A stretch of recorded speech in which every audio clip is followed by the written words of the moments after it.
Chapter 24. An impasse. My eyes opened to a bright, white light.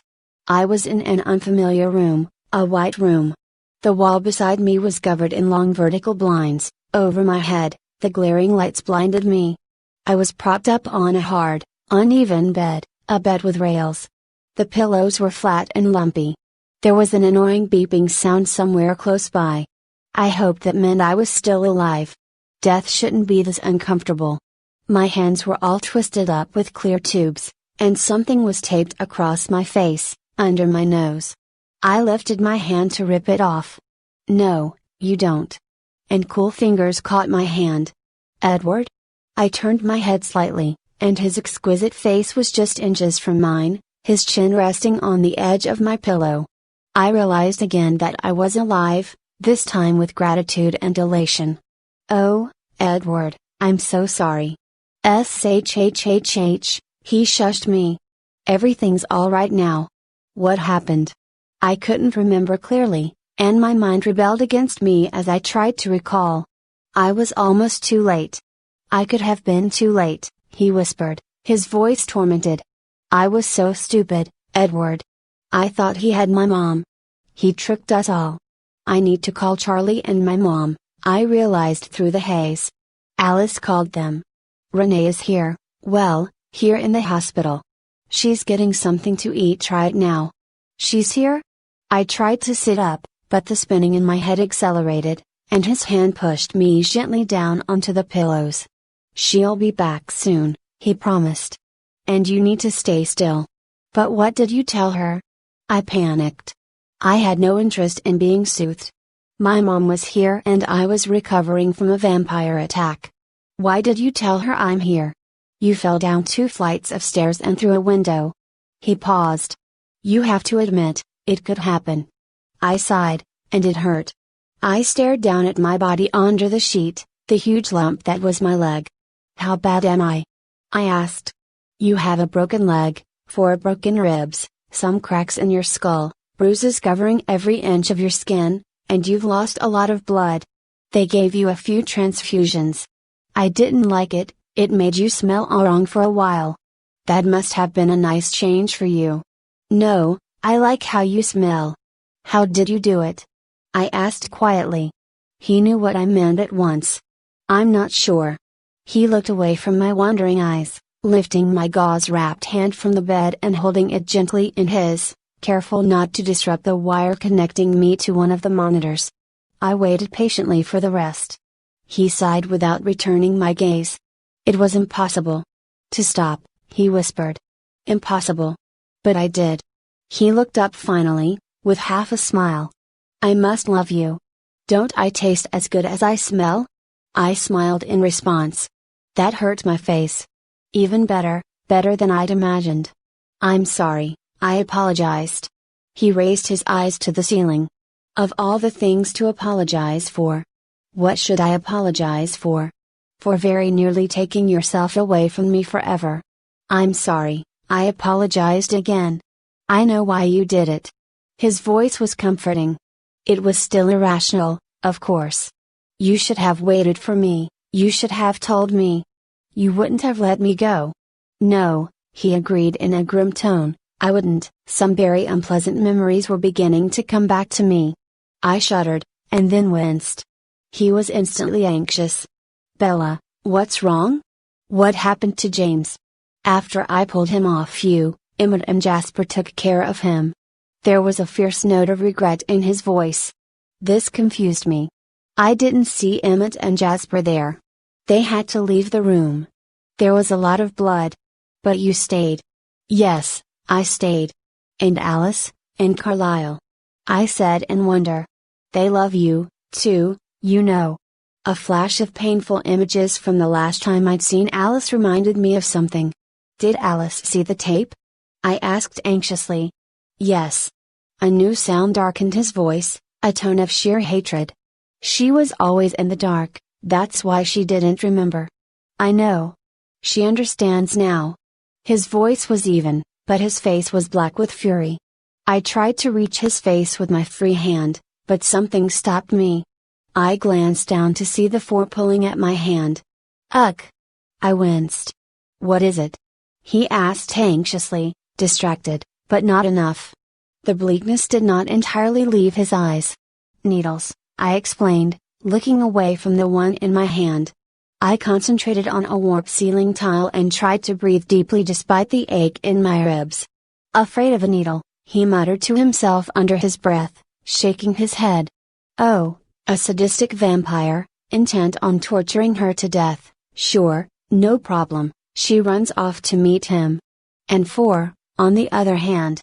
I rolled my eyes. I was pleased to discover that this reaction, at least, was pain-free. I decided to change the subject. Why are you here? I asked. He stared at me, first confusion and then hurt touching his eyes. His brows pulled together as he frowned. Do you want me to leave? No. I protested, horrified by the thought. No, I meant, why does my mother think you're here? I need to have my story straight before she gets back. Oh, he said, and his forehead smoothed back into marble.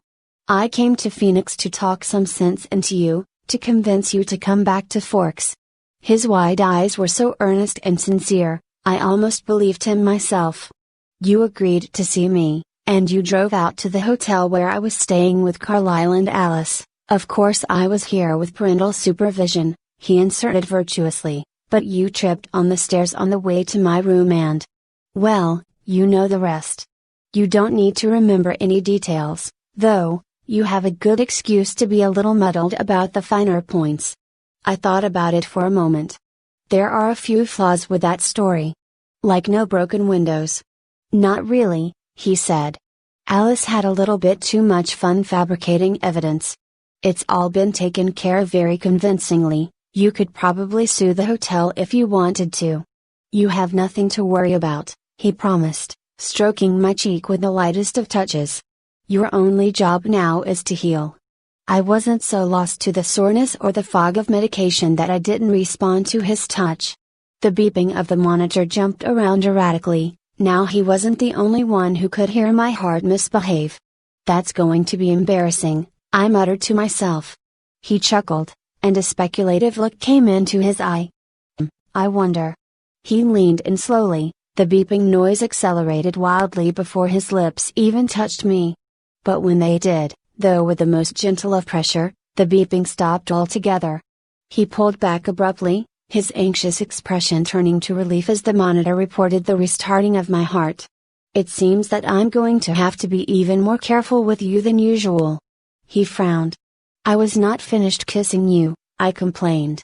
Don't make me come over there. He grinned, and bent to press his lips slightly to mine. The monitor went wild. But then his lips were taut. He pulled away. I think I hear your mother, he said, grinning again. Don't leave me, I cried, an irrational surge of panic flooding through me. I couldn't let him go, he might disappear from me again. He read the terror in my eyes for a short second. I won't, he promised solemnly, and then he smiled. I'll take a nap. He moved from the hard plastic chair by my side to the turquoise faux leather recliner at the foot of my bed, leaning it all the way back, and closing his eyes. He was perfectly still. Don't forget to breathe, I whispered sarcastically. He took a deep breath, his eyes still closed. I could hear my mother now. She was talking to someone, maybe a nurse, and she sounded tired and upset. I wanted to jump out of the bed and run to her, to calm her, promise that everything was fine. But I wasn't in any sort of shape for jumping, so I waited impatiently. The door opened a crack, and she peeked through. Mom! I whispered, my voice full of love and relief. She took an Edward's still form on the recliner, and tiptoed to my bedside. He never leaves, does he? She mumbled to herself. Mom, I'm so glad to see you. She bent down to hug me gently, and I felt warm tears falling on my cheeks. Bella, I was so upset. I'm sorry, Mom. But everything's fine now, it's okay, I comforted her. I'm just glad to finally see your eyes open. She sat on the edge of my bed. I suddenly realized I didn't have any idea when it was. How long have they been closed? It's Friday, hon, you've been out for a while. Friday? I was shocked. I tried to remember what day it had been when. But I didn't want to think about that. They had to keep you sedated for a while, honey, you've got a lot of injuries. I know. I could feel them. You're lucky Dr. Cullen was there. He's such a nice man. Very young, though. And he looks more like a model than a doctor. You met Carlisle? And Edward's sister Alice. She's a lovely girl. She is, I agreed wholeheartedly. She glanced over her shoulder at Edward, lying with his eyes closed in the chair. You didn't tell me you had such good friends in Forks. I cringed, and then moaned. What hurts? She demanded anxiously, turning back to me. Edward's eyes flashed to my face. It's fine, I assured them. I just have to remember not to move. He lapsed back into his phony slumber. I took advantage of my mother's momentary distraction to keep the subject from returning to my less than candid behavior. Where's Phil? I asked quickly. Florida, oh, Bella. You'll never guess. Just when we were about to leave, the best news. Phil got signed? I guessed. Yes. How did you guess? The Suns, can you believe it? That's great, Mom, I said as enthusiastically as I could manage, though I had little idea what that meant. And you'll like Jacksonville so much, she gushed while I stared at her vacantly. I was a little bit worried when Phil started talking about Akron, what with the snow and everything, because you know how I hate the cold, but now Jacksonville. It's always sunny, and the humidity really isn't that bad. We found the cutest house, yellow, with white trim, and a porch just like in an old movie, and this huge oak tree, and it's just a few minutes from the ocean, and you'll have your own bathroom. Wait, Mom. I interrupted. Edward still had his eyes closed, but he looked too tense to pass as asleep. What are you talking about? I'm not going to Florida. I live in Forks. But you don't have to anymore, silly, she laughed. Phil would be able to be around so much more now. We've talked about it a lot, and what I'm going to do is trade off on the away games, half the time with you, half the time with him. Mom. I hesitated, wondering how best to be diplomatic about this. I want to live in Forks. I'm already settled in at school, and I have a couple of girlfriends. She glanced toward Edward again when I reminded her of friends, so I tried another direction, and Charlie needs me. He's just all alone up there, and he can't cook at all. You want to stay in Forks? She asked, bewildered. The idea was inconceivable to her. And then her eyes flickered back toward Edward. Why? I told you, school, Charlie, ouch. I'd shrugged. Not a good idea. Her hands fluttered helplessly over me, trying to find a safe place to pat. She made do with my forehead, it was unbandaged. Bella, honey, you hate Forks, she reminded me. It's not so bad. She frowned and looked back and forth between Edward and me, this time very deliberately. Is it this boy? She whispered. I opened my mouth to lie, but her eyes were scrutinizing my face, and I knew she would see through that. He's part of it, I admitted. No need to confess how big a part. So, have you had a chance to talk with Edward? I asked. Yes. She hesitated, looking at his perfectly still form. And I want to talk to you about that. Uh-oh. What about? I asked. I think that boy is in love with you, she accused, keeping her voice low. I think so, too, I confided. And how do you feel about him? She only poorly concealed the raging curiosity in her voice. I sighed, looking away. As much as I loved my mom, this was not a conversation I wanted to have with her. I'm pretty crazy about him. There, that sounded like something a teenager with her first boyfriend might say. Well, he seems very nice, and, my goodness, he's incredibly good looking, but you are so young, Bella. Her voice was unsure, as far as I could remember. This was the first time since I was 8 that she'd come close to trying to sound like a parental authority. I recognized the reasonable but firm tone of voice from talks I'd had with her about men. I know that, Mom. Don't worry about it. It's just a crush, I soothed her. That's right, she agreed, easily pleased. Then she sighed and glanced guiltily over her shoulder at the big, round clock on the wall. Do you need to go? She bit her lip. Phil's supposed to call in a little while. I didn't know you were going to wake up. No problem, Mom. I tried to tone down the relief so she wouldn't get her feelings hurt. I won't be alone. I'll be back soon. I've been sleeping here, you know, she announced, proud of herself. Oh, Mom, you don't have to do that. You can sleep at home, I'll never notice. The swirl of painkillers in my brain was making it hard to concentrate even now, though, apparently, I'd been sleeping for days. I was too nervous, she admitted sheepishly. There's been some crime in the neighborhood, and I don't like being there alone. Crime? I asked in alarm. Someone broke into that dance studio around the corner from the house and burned it to the ground. There's nothing left at all. And they left a stolen car right out front. Do you remember when you used to dance there, honey? I remember. I shivered, and winced. I can stay, baby, if you need me. No, Mom, I'll be fine. Edward will be with me. She looked like that might be why she wanted to stay. I'll be back tonight. It sounded as much like a warning as it sounded like a promise, and she glanced at Edward again as she said it. I love you, Mom. I love you, too, Bella. Try to be more careful when you walk, honey, I don't want to lose you. Edward's eyes stayed closed, but a wide grin flashed across his face. A nurse came bustling in then to check all my tubes and wires. My mother kissed my forehead, patted my gauze-wrapped hand, and left. The nurse was checking the paper readout on my heart monitor. Are you feeling anxious, honey? Your heart rate got a little high there. I'm fine, I assured her. I'll tell your RN that you're awake. She'll be in to see you in a minute. As soon as she closed the door, Edward was at my side. You stole a car? I raised my eyebrows. He smiled, unrepentant. It was a good car, very fast. How was your nap? I asked. Interesting. His eyes narrowed. What? He looked down while he answered. I'm surprised. I thought Florida. And your mother? Well, I thought that's what you would want. I stared at him uncomprehendingly. But you'd be stuck inside all day in Florida.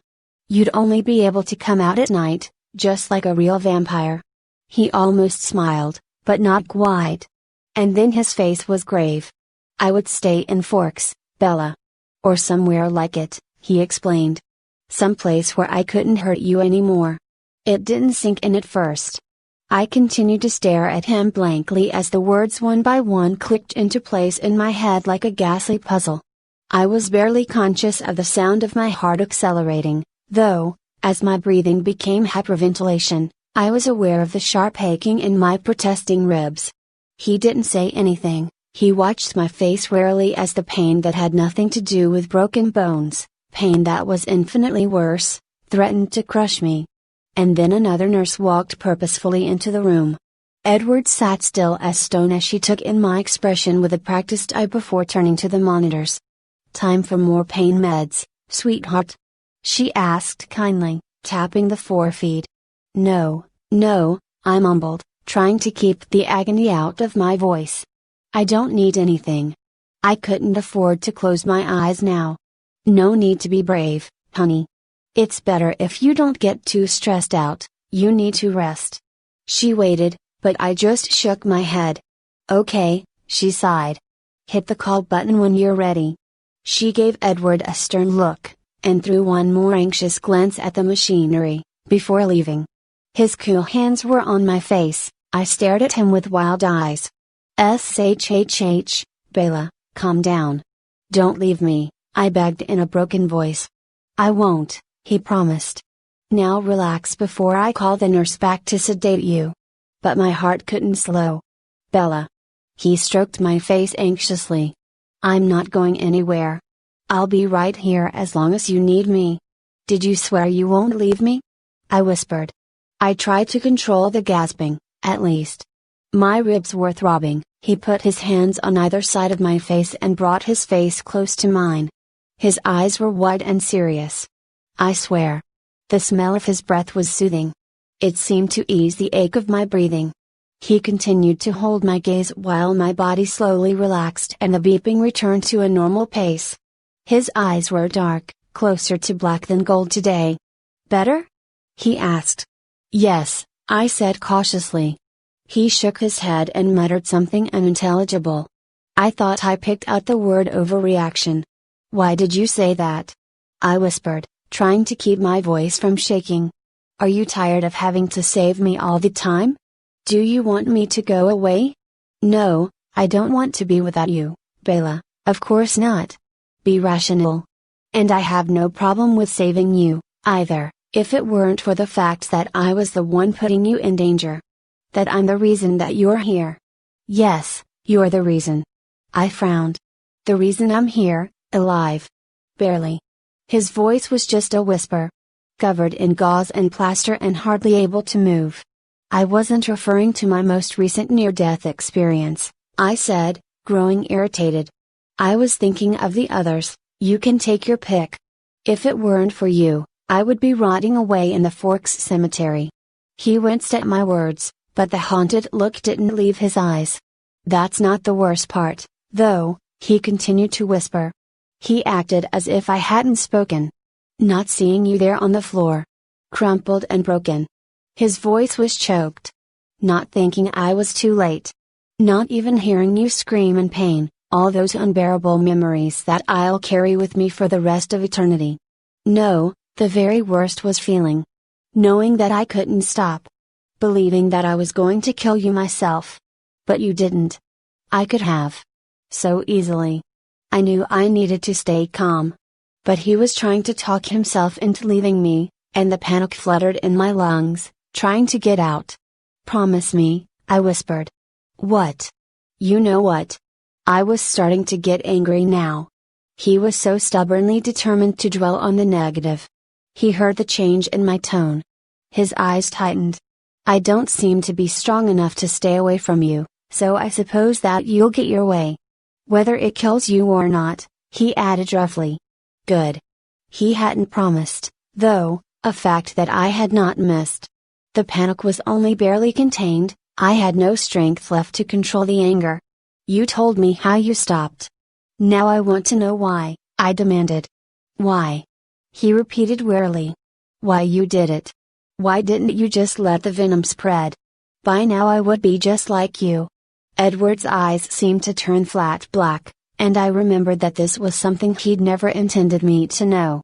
Alice must have been preoccupied by the things she learned about herself. Or she'd been very careful with her thoughts around him. Clearly, he'd had no idea that she'd filled me in on the mechanics of vampire conversions. He was surprised, and infuriated. His nostrils flared, his mouth looked as if it was chiseled from stone. He wasn't going to answer, that much was clear.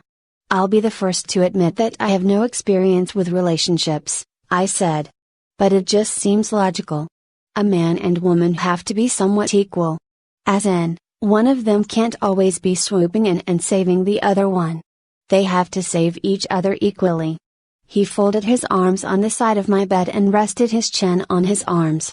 His expression was smooth, the anger reined in. Evidently he'd decided he wasn't angry with me. I hoped I'd get a chance to warn Alice before he caught up with her. "You have saved me," he said quietly. "I can't always be Lois Lane," I insisted. "I want to be Superman, too. You don't know what you're asking." His voice was soft, he stared intently at the edge of the pillowcase. "I think I do. Bella, you don't know. I've had almost 90 years to think about this, and I'm still not sure. Do you wish that Carlisle hadn't saved you?" "No, I don't wish that." He paused before continuing. "But my life was over.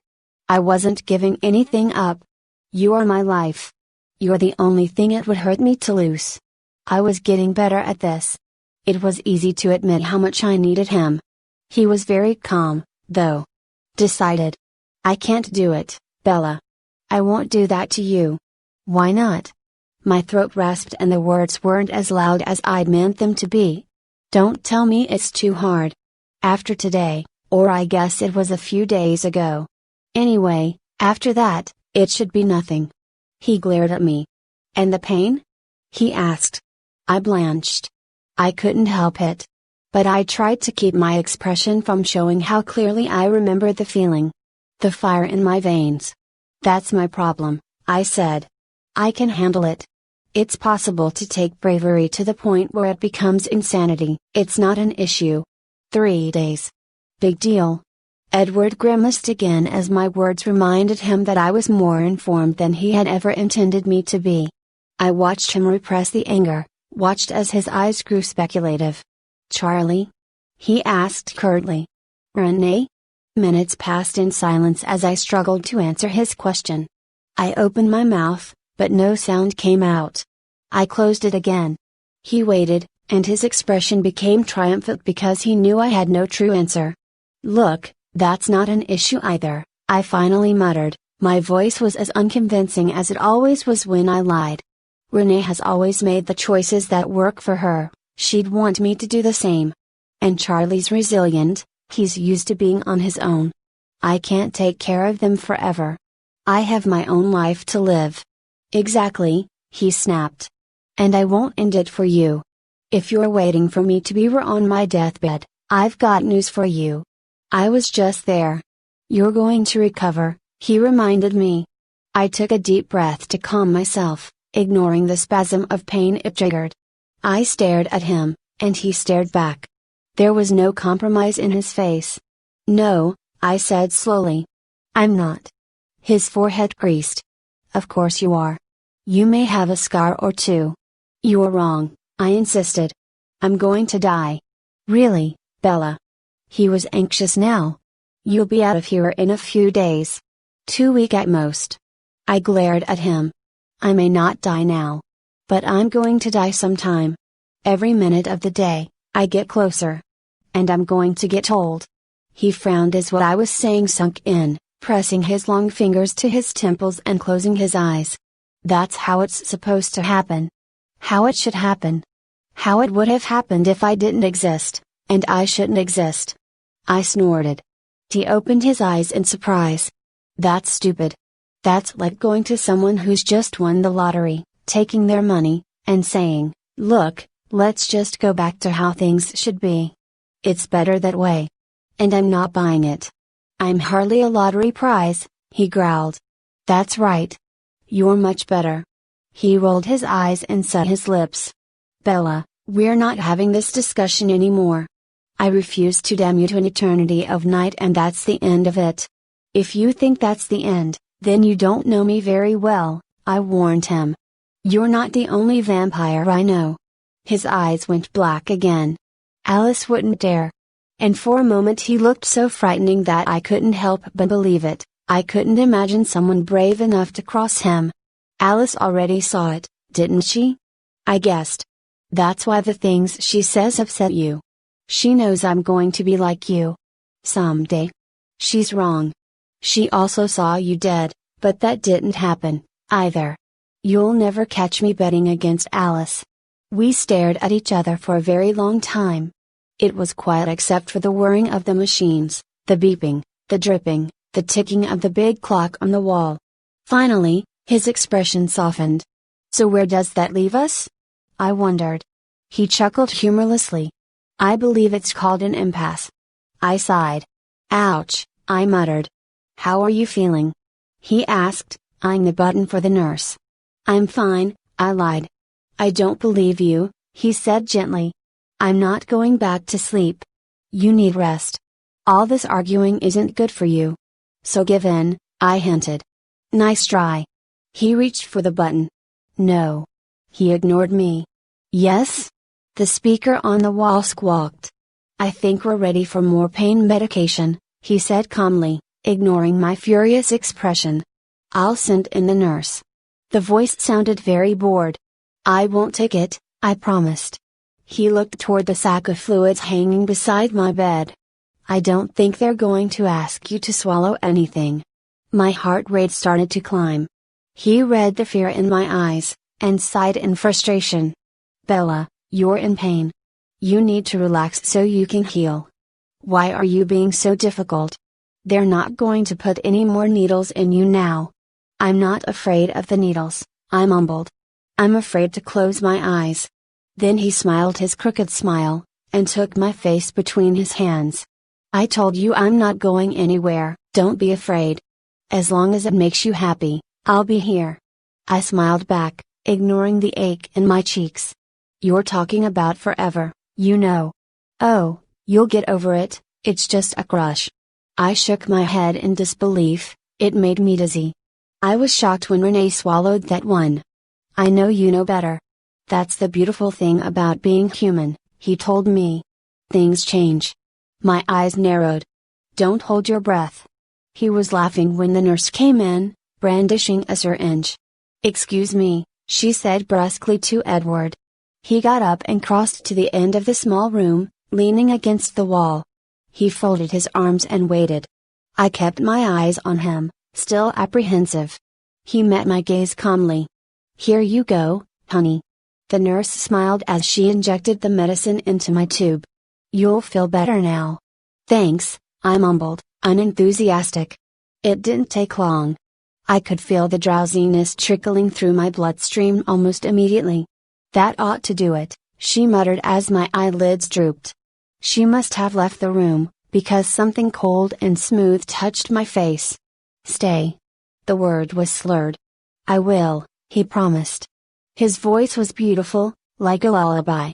Like I said, as long as it makes you happy. As long as it's what's best for you. I tried to shake my head, but it was too heavy. It's not the same thing, I mumbled. He laughed. Don't worry about that now, Bella. You can argue with me when you wake up. I think I smiled. Kay. I could feel his lips at my ear. I love you, he whispered. Me, too. I know, he laughed quietly. I turned my head slightly. Searching. He knew what I was after. His lips touched mine gently. Thanks, I sighed. Anytime. I wasn't really there at all anymore. But I fought against the stupor weakly. There was just one more thing I wanted to tell him. Edward? I struggled to pronounce his name clearly. Yes? I'm betting on Alice, I mumbled. And then the night closed over me,